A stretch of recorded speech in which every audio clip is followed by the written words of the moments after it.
बिस्मिल्लाहिर्रहमानिर्रहीम। अस्सलाम वालेकुम स्टूडेंट्स, हम जमात हरम का उर्दू का वेकेशन टास्क देख रहे थे। हम अपने अगले सवाल की तरफ जाते हैं। इसमें कुछ जुमले दिए गए हैं जिनको हमने ज़माने के मुताबिक तब्दील करना है। जैसे पहाड़ों पर बर्फ़बारी होने से ठंडक बढ़ गई थी, ये फ़ेल माजी का है। आपने इसको फ़ेल हाल और फ़ेल मुस्तकबिल में लिखना है। जैसे पहाड़ों पर बर्फ़बारी होने से ठंडक बढ़ जाती है, ये फ़ेल हाल का बन जाएगा। पहाड़ों पर बर्फ़बारी होने से ठंडक बढ़ जाएगी, ये फ़ेल मुस्तकबिल में तब्दील हो जाएगा। इसी के मुताबिक आपने दूसरा और तीसरा फ़िक्रा जो है वो ज़मानों के मुताबिक अपने रजिस्टर पे राइट करना है। अगला सवाल है हमारा, इसमें अल्फाज दिए गए हैं, उनको हमने हरूफ़ तहज्जी के मुताबिक तरतीब देना है। यानी आप अपने रजिस्टर पे उनको तरतीब से लिखेंगे हरूफ़ तहज्जी के मुताबिक। जैसे सबसे पहला बे से शुरू हो रहा है तो नंबर 1 पे आएगा भरोसा, नंबर 2 पे ते से तोहफ़ा तज़किरा, फिर उसके बाद आएगा जीम से जंगल, फिर उसके बाद हसरत और हिसार, फिर उसके बाद जो है दाल से दौड़, और फिर उसके बाद जे से जहमत, जंजीर, और लास्ट पे आप वर्ड लिखेंगे सामान। ये आप रजिस्टर पर तरतीब से इनको लिखेंगे। अगला सवाल हमारा ख़त नवीसी का है कि बहुत आसान है। आप सबसे पहले कमरा इम्तिहान, उसके बाद तारीख़, और फिर लिखेंगे प्यारे दोस्त अस्सलाम वालेकुम। इसमें आपने एक पैराग्राफ बनाना है जिसमें आपने अपने मुल्क के लोगों के बारे में, उनके लिबास, रहन सहन, वहाँ के मौसम और चंद मशहूर मकामात के बारे में उसको तफसील बतानी है।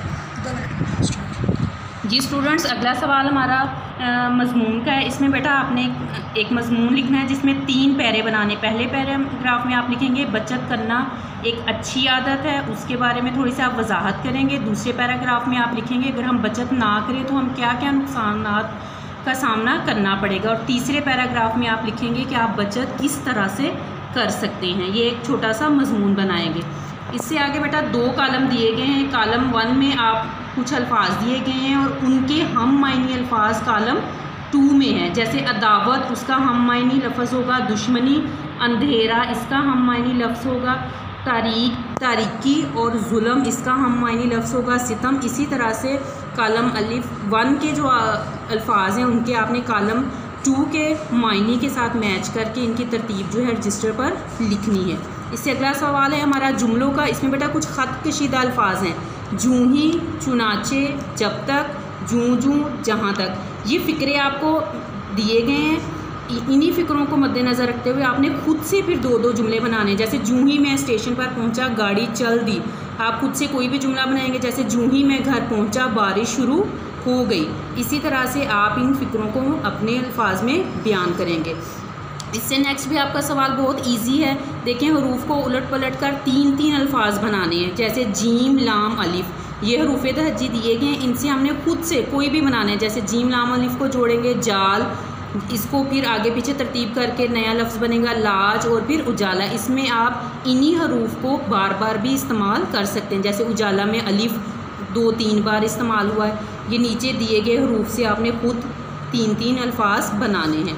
इससे नेक्स्ट सवाल में बेटा वाहिद जुमलों को आपने मुनासिब तब्दीली के साथ जमा में तब्दील करना है। जैसे फल को टोकरी में डाल दो, फल को आप जमा में तब्दील कर देंगे, फलों को टोकरी में डाल दो। लापरवाही से हादसा होता है, लापरवाही से हादसात होते हैं। कबीले के सरदार की लड़ाई हो गई, कबीले के सरदारों की लड़ाई हो गई। मुलाजिम को रोटी दो, मुलाजमों को रोटी दो। बच्चे को टॉफ़ी दे दो, बच्चे को टॉफ़ियाँ दे दो। अंडा उबल रहा है, अंडे उबल रहे हैं। तितली फूल पर बैठी है, तितलियाँ फूलों पर बैठी हैं, या तितली फूलों पर बैठी है। लड़की गुड़िया से खेल रही है, लड़कियाँ गुड़िया से खेल रही हैं।